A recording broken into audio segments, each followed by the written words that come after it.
एक सबसे common question है जो हमेशा पूछ रहे हो आप कि सर इसका नोटिफिकेशन कब आएगा।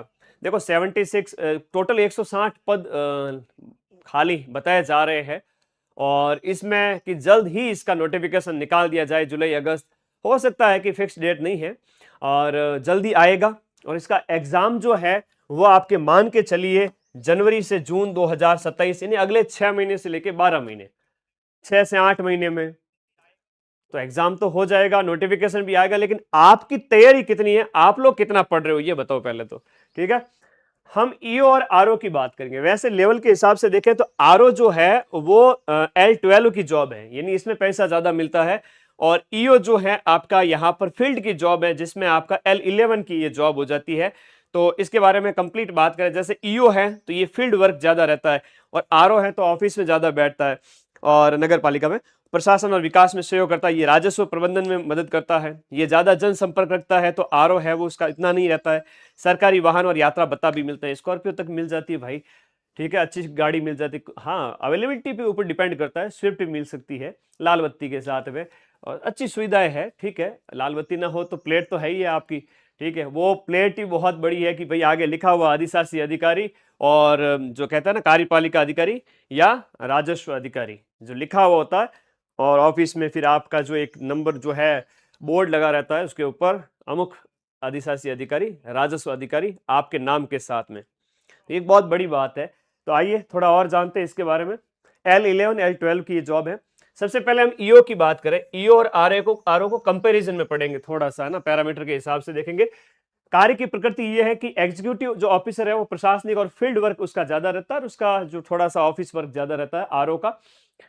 ईओ जो है वो L11 की जॉब है, यानी 4200 ग्रेड पे। अब 4200 ग्रेड पे की बात करें मैं, हाँ ये सब इंस्पेक्टर है, तहसीलदार है, इनके समकक्ष हम इसे कह सकते हैं, है ना। और 5400 ग्रेड पे है तो एसडीएम का होता है, वो ज्यादा होता है थोड़ा सा। ये 4800 ग्रेड पे के साथ में है आपका रेवेन्यू ऑफिसर, यानी सैलरी के हिसाब से आरओ के अंदर सैलरी ज्यादा मिलती है। अब सैलरी तो कई तरह की होती है भाई, है ना। अब कई सैलरी, अब मैं ज्यादा बोलूंगा नहीं, विवाद हो जाएगा। तो सैलरी को तो कई तरह की होती है। तो चलिए, I will not support that thing, but मैं कह रहा हूं कि ये इसमें ज्यादा होती है, इसमें थोड़ी कम होती है। ईमानदारी वाली नौकरी, ईमानदारी वाली सैलरी की बात कर रहा हूं मैं।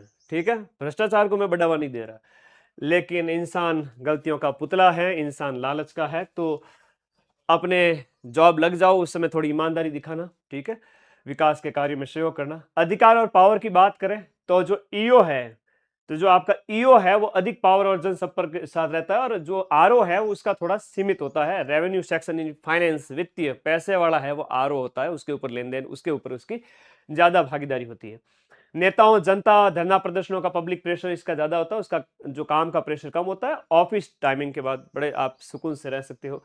पूरी नगर पालिका का प्रशासनिक बॉस और रेवेन्यू विंग का हेड, पैसे का मालिक आरओ। तो जब भी फॉर्म भरे जाएंगे तब आपको मैं पहले ही बता देता हूं, कोई शायद आपको ये बताएगा नहीं कि ईओ और आरओ, ईओ और आरओ जो है उसमें से किसको प्राथमिकता में रखना है। तो आरओ थोड़ा ज्यादा प्राथमिकता में रखना आपको ठीक रहेगा। ठीक है, ओके, ये बहुत इंपॉर्टेंट है, आप लोगों को इन चीजों के बारे में ध्यान रखना है। ठीक है, चलिए, ये सारी चीजें इनके जो है शक्तियों के बारे में बात हो गई कि क्या क्या काम होते हैं, क्या क्या इनकी पावर होती है। सैलरी अच्छी खासी है, सैलरी वेतन भत्तों की बात करें तो काफी सैलरी और अलाउंसेस, प्रमोशन भी अच्छे खासे मिलते हैं। और ईओ है वो प्रमोट होकर के ईओ ग्रेड आपका 3, 2 और 1 तक होता है, आगे चलकर नगर निगम में आपका कमिश्नर भी बनता है। आरओ जो है प्रमोट होकर के आरओ ग्रेड 1 और सीनियर रेवेन्यू ऑफिसर पोस्ट तक भी जाता है। तो ये काफी अच्छी जॉब है, आपका प्रमोशन शानदार होता है। इसमें किस लेवल से जाता है वो भी बता दिया ईओ और आरओ का। ईओ की सैलरी प्रोबेशन के टाइम में, अभी L7 की बात करें तो 26,500 है जो है आपके प्रोबेशन के टाइम में। ठीक है, आफ्टर प्रोबेशन ये ज्यादा हो जाती है। आरओ का है वो 31,000 है, लेकिन ये तो प्रोबेशन के टाइम की है, 2 साल शुरुआती जो होते हैं उस समय की बात है। और जब 8वें वेतन आयोग की बात करें तो ये 1 लाख के लगभग क्रॉस करेगी, लगभग 1 लाख को क्रॉस कर लेगी या उसके इर्द गिर्द आ जाएगी आफ्टर प्रोबेशन। बहुत शानदार जॉब है ये तो। बात करूं मैं आपको ये सरकारी जो आपकी जो सैलरी है आफ्टर प्रोबेशन है ना, 2 साल के बाद में जो सैलरी बढ़ी हुई होती है उसके बारे में बात कर रहा था, ठीक है। तो वेतन बता दिया, आपकी शक्तियां बता दी, काम बता दिए। अब पढ़ना स्टार्ट करो क्योंकि वैकेंसी नोटिफिकेशन आपको बहुत जल्द देखने को मिलेगा। भाई नगर पालिका का रेवेन्यू बॉस और नगर पालिका का प्रशासनिक बॉस 2 तरह की बातें हैं यहाँ पर। रेवेन्यू वाले में जाना है तो आरओ अगर बनना है तो आप प्राथमिकता में आरओ लिखना और सेकंड नंबर पर एग्जीक्यूटिव ऑफिसर रखना। आरओ का पद थोड़ा सा ज्यादा है जो है रेवेन्यू के पैसे वाले के मामले में, सैलरी वगैरह में भी और प्रतिष्ठा में भी। ईओ वाला है उससे एक लेवल नीचे है सैलरी के मामले में, ठीक है। जो नोटिफिकेशन आए उसमें प्राथमिकता क्रम थोड़ा सा ध्यान रखिएगा। तो आपके कोई डाउट है तो बताएं, पूछे मुझे, क्या पूछ रहे हो। पार्ट बी करवा दो। पार्ट बी की तो क्लास चल रही है ऐप के अंदर, रेगुलर क्लास चल रही है। आज सुबह अभी जस्ट क्लास ली है मैंने यहाँ पर, है ना। ये देखो 20 जुलाई की ये आज की क्लास है। ये नोट्स मैंने धारा 16 अध्याय 2 की जो है धाराएं पूरी पढ़ी है आज, है ना। ये सब आज ही तो पढ़ा है मैंने। योग्यता की बात कर लेते हैं एक बार फिर से, हालांकि मैंने इसके अलग से वीडियोस बना दिए हैं। क्वालिफिकेशंस की बात करें तो आपकी 18 से 40 की एज चाहिए होती है। एज के क्वालिफिकेशन में ये है स्नातक, ग्रेजुएट होने चाहिए, या स्नातक आप अध्ययनरत हैं, अपियरिंग हैं, तो भी आप फॉर्म भर सकते हैं। अगर वैकेंसी अभी आती है तो 1/1/2027 तक आपकी उम्र 18 हो जानी चाहिए, लेकिन 18 वाले विद्यार्थी ग्रेजुएट कम ही मिलते हैं। तो 20-21 के आसपास भी आप अफसर बन सकते हो। और एक का बात कहूं तो बड़ी सिंपल सी, पार्ट बी को बार बार पढ़ें, बार बार उसके नोट्स मैं बनवा रहा हूं आप लोगों को, इनको लिखें, बार बार मल्टीपल रिवीजन करें और टेस्ट देवें। ऐप के अंदर टेस्ट फ्री है, पूरे नोट्स बनाएं, मल्टीपल रिवीजन करें और बाकी कंटेंट के लेवल पे आपको A to Z चीज मिलेगी, है ना। ये योग्यता होगी। और सिलेबस की अगर हम बात करें तो सिलेबस जो है वो 2 भागों में बटा हुआ है। एक में 80 क्वेश्चंस आते हैं 80 नंबर के, और एक 40 क्वेश्चन आते हैं जो आपके नगर पालिका वाला पार्ट है उसके अंदर।